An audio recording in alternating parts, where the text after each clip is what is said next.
Praise the lord.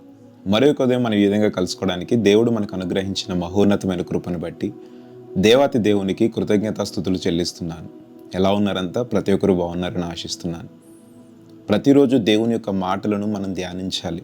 ఎందుకంటే లోకంలో పాపము మరింతగా ప్రబలిపోయింది. ఈరోజు మనకు తెలియకుండానే మనము పాపం చేస్తూ ఉంటాం.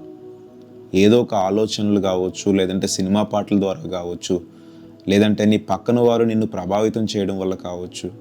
నీ మనసులో ఇదేమీ పాపం కాదు కదా, చిన్న విషయమే కదా అని అనుకుంటూ ఉండొచ్చు, కానీ నీ యొక్క ఆత్మకు భంగం కలిగిస్తూనే ఉంటుంది. దీనిని జయించాలి అని అంటే మనం దేవుని యొక్క వాక్యాన్ని మన హృదయంలో ఉంచుకోవాలి. దేవుని యొక్క వాక్యం మన హృదయంలో ఎప్పుడైతే ఉంటుందో మనం దేవుని గద్దింపుకు లోబడగలుగుతాం. ఈరోజు ఒక విషయాన్ని మేము ముందుంచాలని ఆశపడుతున్నాను. అపోస్తలుడైన పౌలు రోమా సంఘానికి రాస్తూ 8వ అధ్యాయం 1వ వచనంలో, ఇప్పుడు క్రీస్తు యేసునందుండిన ఎడల మీకు ఏ శిక్షా విధియు లేదు అని పౌలు గారు మాట్లాడతారు. అవునండి, మనం ఎప్పుడైతే క్రీస్తుని మనం కలిగి ఉంటామో మనకి ఏ శిక్షా విధి కూడా ఉండదు. చూడండి, ఇప్పుడు ప్రజెంట్ ఉన్న ఈ యొక్క కాలంలో చాలామంది ఎట్లా ఉంటారంటే, నన్నెవరు ఆపుతారులే, నన్నెవరు ప్రశ్నిస్తారులే అనే విధంగా పాపాలు విపరీతంగా చేస్తూ ఉంటారు. అంటే నన్ను అడిగేవారు లేరు, నన్ను ప్రశ్నించేవారు లేరు, నన్ను ఆపేవారు లేరు అని ఒక రకంగా వారికి వారే తన జీవితాన్ని నాశనం చేసుకుంటూ ఉంటారు.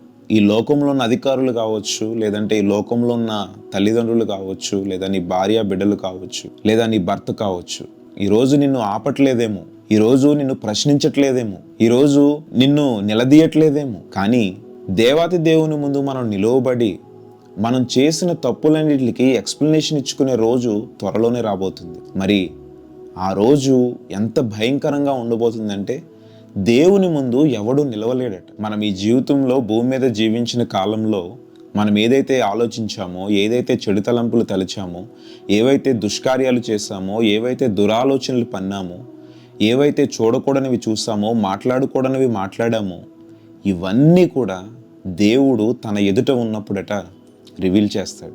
ఈ భయంకర పరిస్థితి నుండి ప్రతి మనుషుడు తప్పించబడాలని తండ్రి తన ప్రియ కుమారుణ్ణి భూమి మీదకి పంపించి ఆయన మన కోసం తన రక్తాన్ని కార్చి మన ప్రతి పాపమును ఆయన కడిగివేశాడు. ఈరోజు నీవు చేసిన పాపం పోవాలంటే, ఈరోజు నీవు చేసిన దోషం పోవాలనంటే అది క్రీస్తు రక్తం ద్వారా మాత్రమే క్షమించబడాలి. ఈరోజు అంత భయంకరమైన ఆ రోజులో మనం నిలవబడకుండా పరలోక రాజ్యంలో మనం ప్రవేశించాలి అంటే మొదటిగా క్రీస్తుని నీవు అంగీకరించాలి. మొదటిగా క్రీస్తుని నీ సొంత రక్షకునిగా నీవు ఎప్పుడైతే అంగీకరిస్తావో, ఎప్పుడైతే ఆయనే నిజదేవుడని నీవు అంగీకరిస్తావో, దేవుడు నిన్ను నూతన వ్యక్తిగా మారుస్తాడు. తన రక్తంతో నిన్ను కడిగి పరిశుద్ధపరుస్తాడు. ఇప్పటిదాకా నన్ను అడిగేవారు లేరు, నన్ను ప్రశ్నించేవారు లేరని నీకు ఇష్టం వచ్చినట్లుగా జీవించావేమో, ఈరోజే యేసుక్రీస్తు ప్రభువారిని నీ సొంత రక్షకునిగా అంగీకరించి నీవు చేసిన ప్రతి పాపమును తన రక్తం ద్వారా నీవు కడుక్కొనగలిగితే దేవుడు నిన్ను పరిశుద్ధపరుస్తాడు. ఆయనను మనం కలిగి ఉంటే మనకు ఏ శిక్షా విధి లేదంట.